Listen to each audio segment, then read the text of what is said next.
Good morning! Welcome back to my channel. Ngayon po ang gagawin natin ay ubi puto cheese. Ito po yung ating mga gagamitin. So, 1 large egg, dinirekta na natin.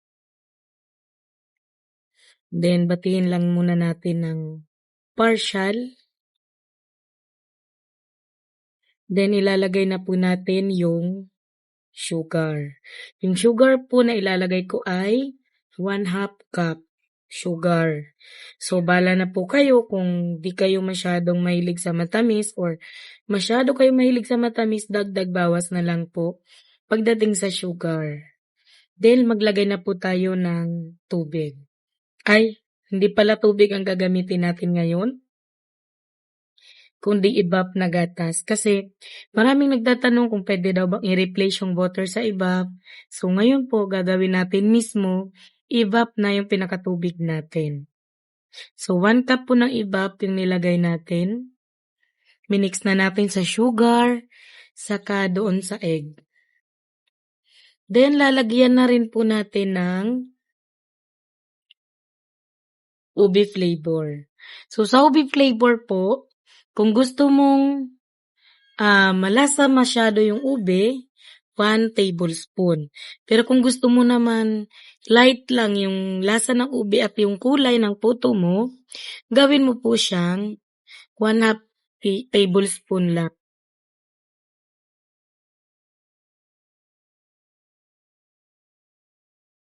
Kaya haluin lang natin muna yung mga ingredients natin bago natin ilalagay yung ating dry ingredients. Para mas mahalo siya bago natin ilagay yung flour saka yung baking powder.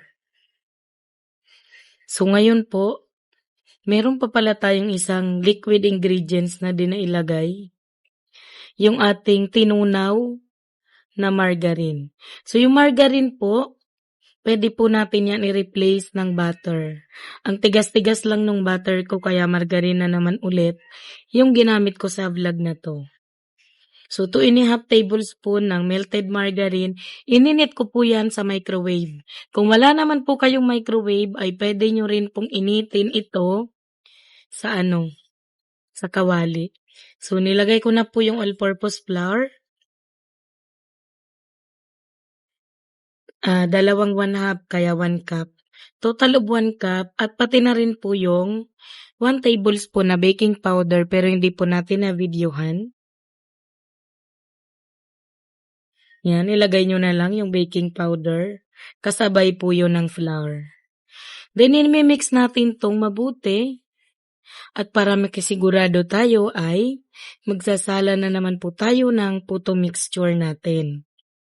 Always nagsasala po ako kahit hindi ko ipakita sa video, pero sinasala ko po yung yung aking puto butter. Always po yun.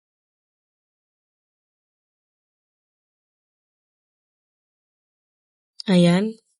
Dito na yung ating mahiwagang salaan. At sasalain natin yung ating mixture.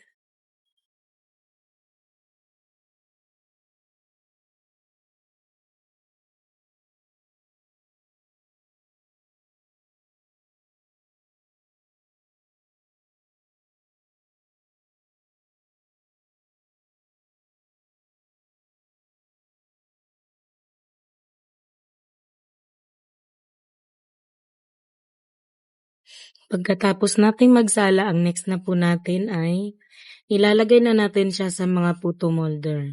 So yung gagamitin po natin this time ay medium size. Na bawat isang medium size na puto molder ay nilalagyan natin ng 1 tablespoon ng ating mixture ng puto. 1 tablespoon kasi sakto lang yan, na hindi siya apaw at sakto lang na aalsa siya. Mapupuno na siya pagka umalsa. So kung ang gagamitin nyo naman po ay large na molder, 2 tablespoon po ng mixture yung ilalagay nyo. So maglalagay po ako dito ng cheese pero hindi ko po sinasabay ang cheese sa pagsalang ng i-steam. Kung 3 minutes na lang before ng cooking time, saka ko siya nilalagay kasi para hindi siya masyadong ma-melt at makita pa ng customer natin na meron tayong nilagay na cheese. So, yan, tapusin lang natin itong ating pag habang ginagawa mo 'to kailangan nagpapakulo ka na rin po ng tubig sa iyong steamer. Yan, ang cooking time po natin ay 10 minutes, 8 to 10 minutes. So, after 6 minutes, ilalagay natin yung cheese. 6 to 7 minutes na pag-steam puwede nang ilagay yung cheese. Kasi 3/4 cooking time na yan. So, malapit na po tayo at tatakpan natin ulit ito at i-steam ng 3 minutes. Ayan, sa paglalagay naman po ng cheese, depende na sa'yo kung gaano kalaki yung ilalagay mong cheese. Puwedeng malaki, puwedeng maliliit, or puwedeng maninipis, puwede ring makakapal. Depende na po sa'yo kung anong gusto mo. So, yun. Then, tatakpan natin 'to. At after ng 3 minutes ulit, ito na po siya. Hindi pa masyadong tunaw yung cheese, pero para sa akin ay okay na yan.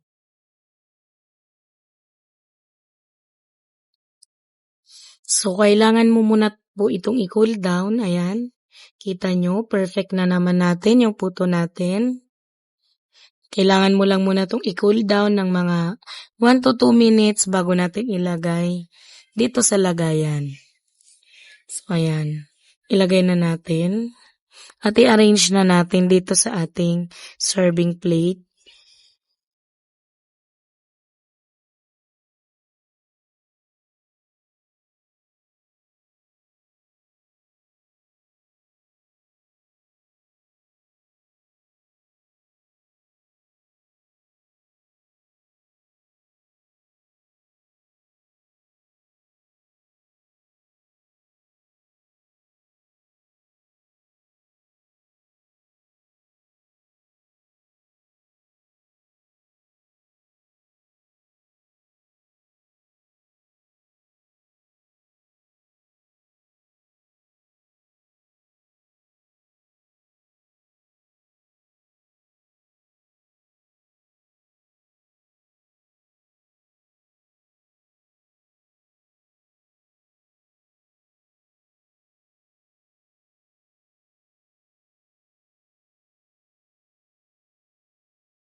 Ayun, ito na po ang ating finished product.